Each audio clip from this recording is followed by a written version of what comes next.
Hi everybody, it's Cheryl from Silver Sage Studio, and today I'm doing part 3 of a 3-part series in which we look at Altenew's Grateful Heart stamp set and how it can be used different ways. These are the cards I did in the part 1 video. As you can see, I started with some fairly simple supplies and slowly worked up to slightly more complicated supplies. Last week's video, part 2, included 2 different purple watercolor cards that you see here. And today I'll be doing some mixed media cards with lots of layers that is a little bit more complicated. So I'm hoping that you can see that there's a wide range of possibilities here. All right, so I'm getting started by putting on liquid gloves. This is a lotion that protects your skin and your manicure from different products. Especially when I'm working with acrylic paint and gel medium, I like to put this on my hands to protect them. It makes it very easy to wash off acrylic paint from both your hands and your manicure.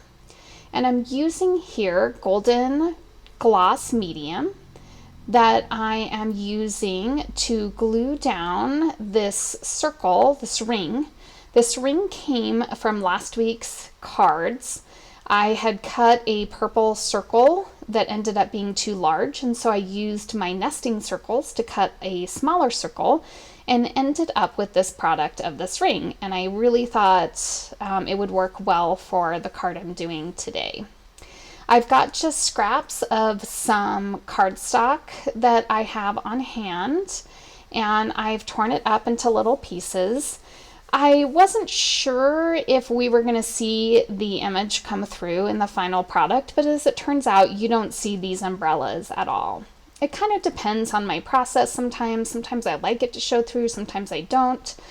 Today it just kind of worked out that they don't. So as I glue, I'm putting the glue down onto the watercolor paper, and then I put the paper down and then put the gloss medium on top of that. Here I am taking some Tim Holtz tissue paper. This is no longer available, but I link in the notes to some tissue paper that's comparable to this. And again, I'm gluing it onto some Canson 140-pound watercolor paper. That was just a scrap I had that was going to be in the right size for what I was doing today. I love that Tim Holtz tissue paper, by the way, for this kind of tech. It adds great visual texture as an underlayer for a final product. So now I've just kind of trimmed off the excess paper here, just so this is all a little bit easier to work with. And I'm applying some gesso here. I'm using here Liquitex gesso. And I'm applying just a light layer. Because again, at this point, I'm still not sure if I want some of that pattern to show through in the final product.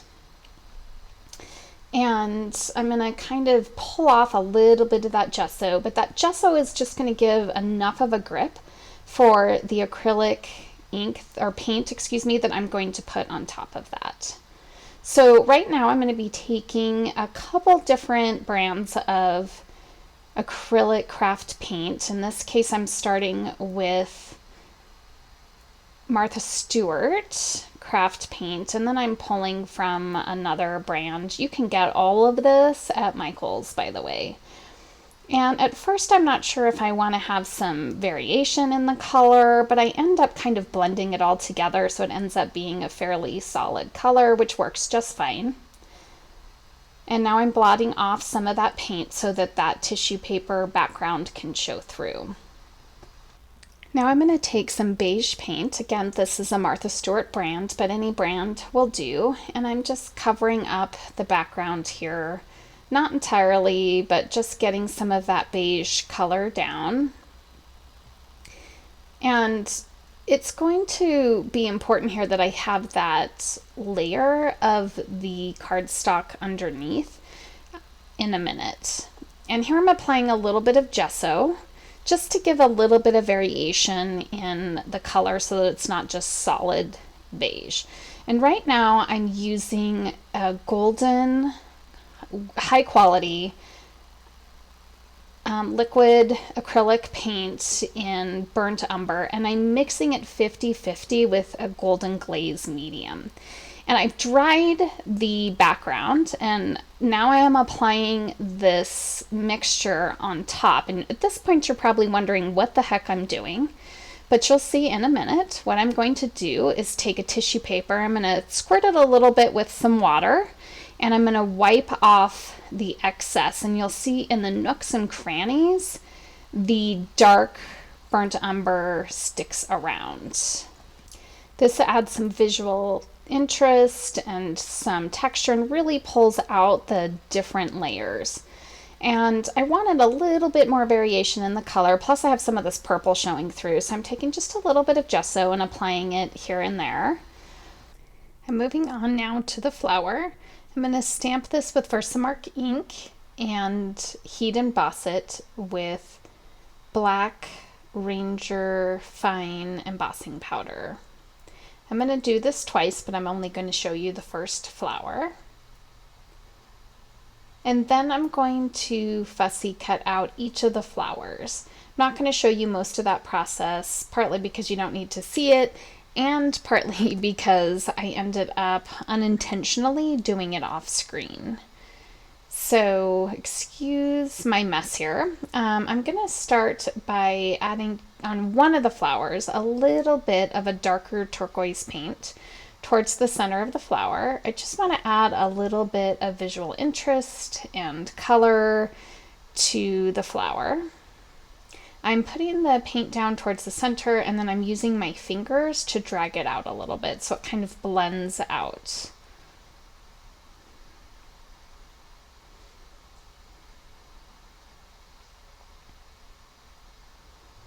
And now I'm taking just a little bit of white. I'm using gesso here and putting it at the tips of the flower just to add a little bit more dimension to the flower. Now I'm going to fussy cut this out. I cut that out.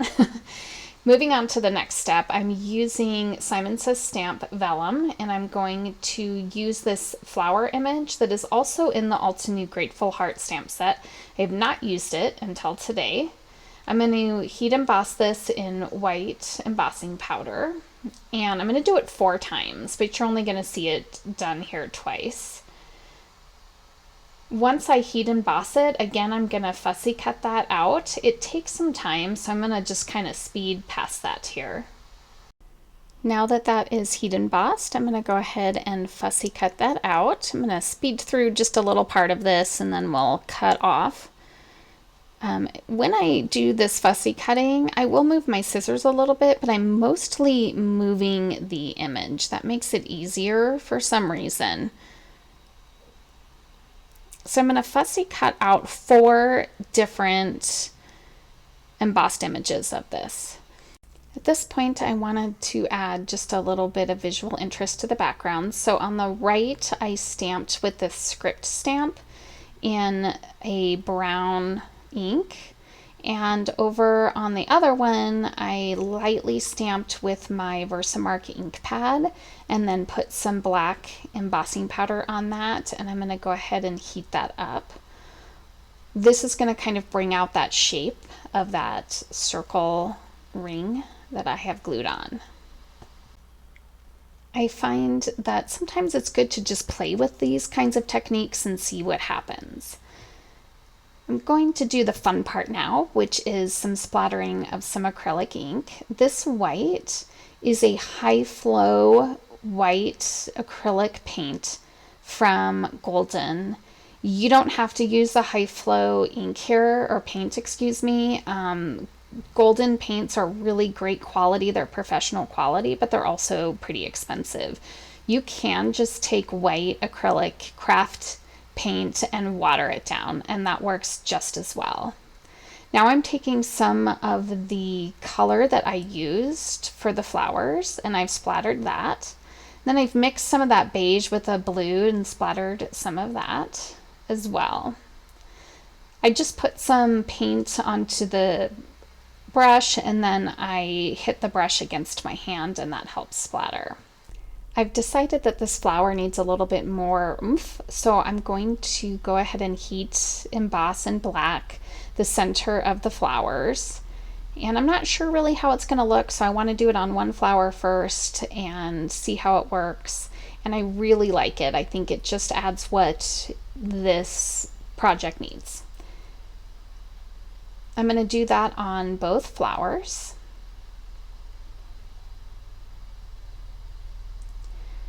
Right there I was just comparing the two and decided no, I really liked the way that looked on the other flower. So I'm going to stamp on this one.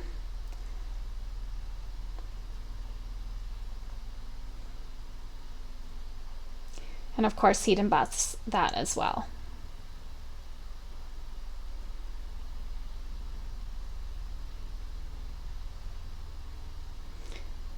And on this particular flower, I've decided to add a little bit more of that turquoise paint. I'm using the end of a brush that's just kind of fallen off, a brush that's been in the water too long. And I'm just dragging it out in little strips. This gives it both dimension and some texture, some visual texture, not real literal texture here. And I think it added a lot to the final flower.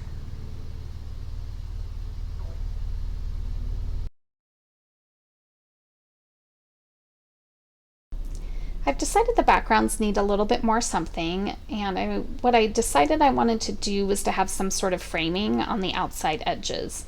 So I used my embossing pad and just kind of dragged it around the edges, and here I'm using white embossing powder. This is going to give it a little bit of texture, but it's also going to give it a nice bright white all the way around the edges to give it a nice frame.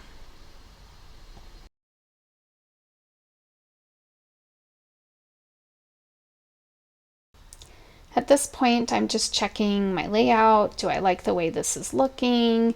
And I'm pretty happy with it.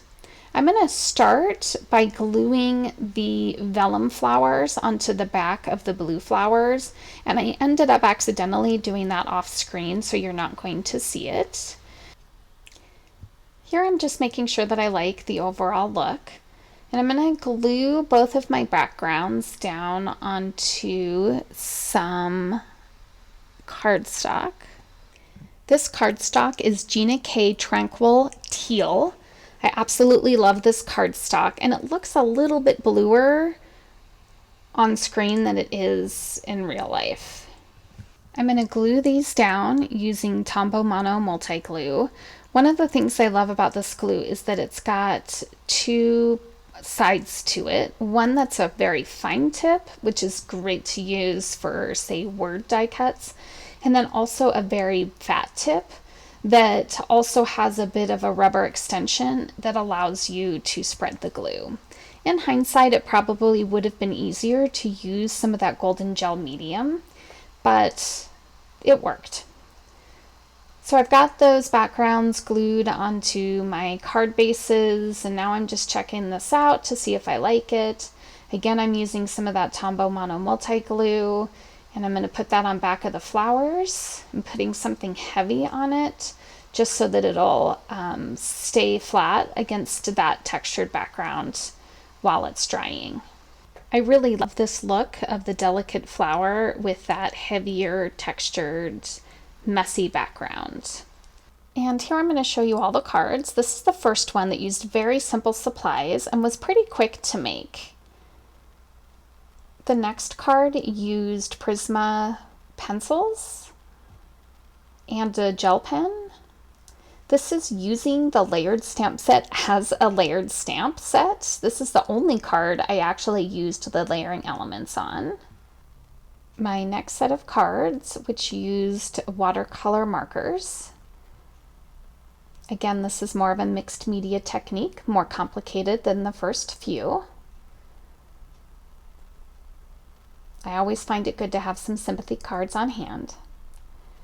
Then my two mixed media cards. I think these are my favorite, to be honest with you. But everybody's style varies. And the last card I didn't show on video because this was actually a technique I learned from Jennifer McGuire. I'll see if I can find that video and link to it. But you use the layered stamp as a layered stamp for the inside of the card, and then you use the outline to heat emboss on vellum, and I think that's just beautiful.